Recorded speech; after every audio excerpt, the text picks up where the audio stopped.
Assalamualaikum warahmatullahi wabarakatuh.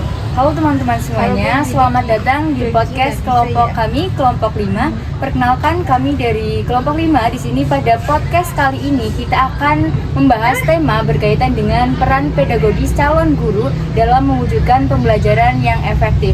Bersama saya sebagai moderator Novita Harmitriana serta ketiga narasumber. Yang pertama ada Mbak. Saya Firda Mayasari, mahasiswa aktif semester 4 di Prodi Pendidikan Bahasa dan Sastra Indonesia sebagai narasumber 1. Saya Dena Erna Lydia dari Prodi BPSI semester 4 sebagai narasumber 2. Saya Lauliana Favarsa Putri, mahasiswa aktif Prodi Pendidikan Bahasa dan Sastra Indonesia sebagai narasumber 3.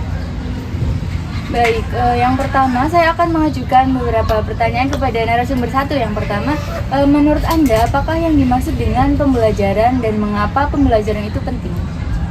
Baik, terima kasih. Menurut saya, pembelajaran adalah proses interaksi antara guru, peserta didik, dan juga sumber belajar untuk mencapai tujuan dari pendidikan itu sendiri.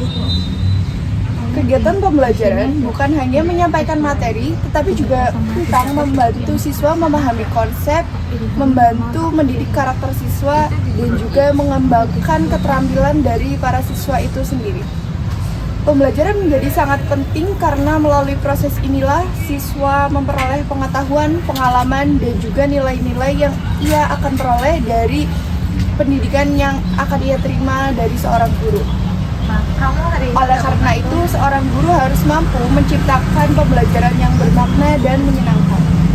Baik, menarik sekali. Jadi pembelajaran ini bukan sekedar guru yang menjelaskan materi saja ya, tetapi juga membangun pengalaman belajar siswa. Lalu selanjutnya saya ingin bertanya kepada narasumber 2 sebagai calon guru, kompetensi pedagogi seperti apa yang harus dimiliki agar pembelajaran ini berjalan lebih efektif? Menurut saya, kompetensi pedagogis itu merupakan kemampuan guru dalam mengelola proses pembelajaran. Guru harus memahami karakteristik peserta didik, mampu menyusun tujuan pembelajaran, memilih metode yang sesuai, menggunakan media pembelajaran yang menarik, dan melakukan evaluasi terhadap hasil belajar.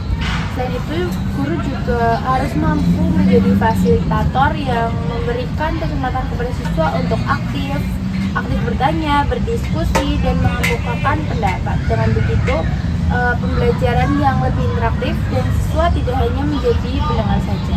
Baik, benar sekali teman-teman. Jadi guru ini memang dituntut untuk lebih kreatif dibandingkan hanya sekedar memiliki metode berceramah. Nah, sekarang saya ingin bertanya kepada narasumber 3 tentang tantangan yang dihadapi guru dalam pembelajaran saat ini dan bagaimana sih cara untuk mengatasinya.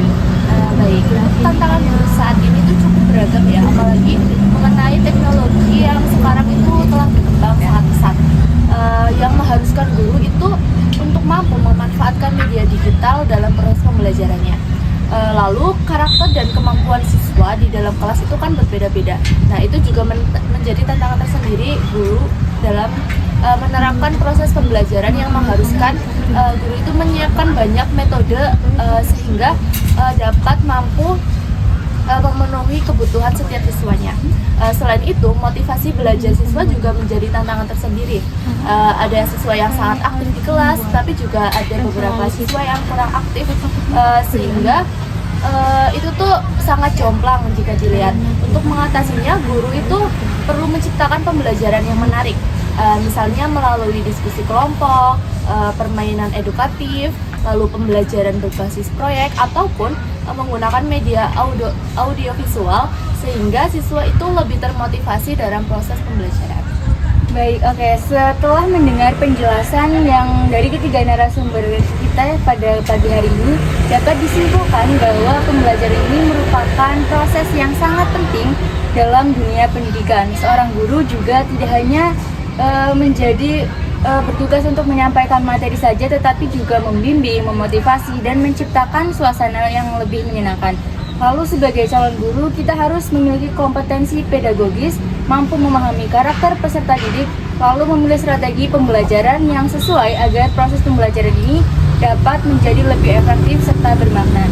Baik, begitulah untuk pembahasan podcast kita pada pagi hari ini. Terima kasih kepada narasumber atas pemaparannya, dan terima kasih juga kepada teman-teman yang telah mendengarkan podcast kami pada pagi hari ini. Saya selaku moderator dan seluruh anggota kelompok 5 pamit undur diri. Wassalamualaikum warahmatullahi wabarakatuh.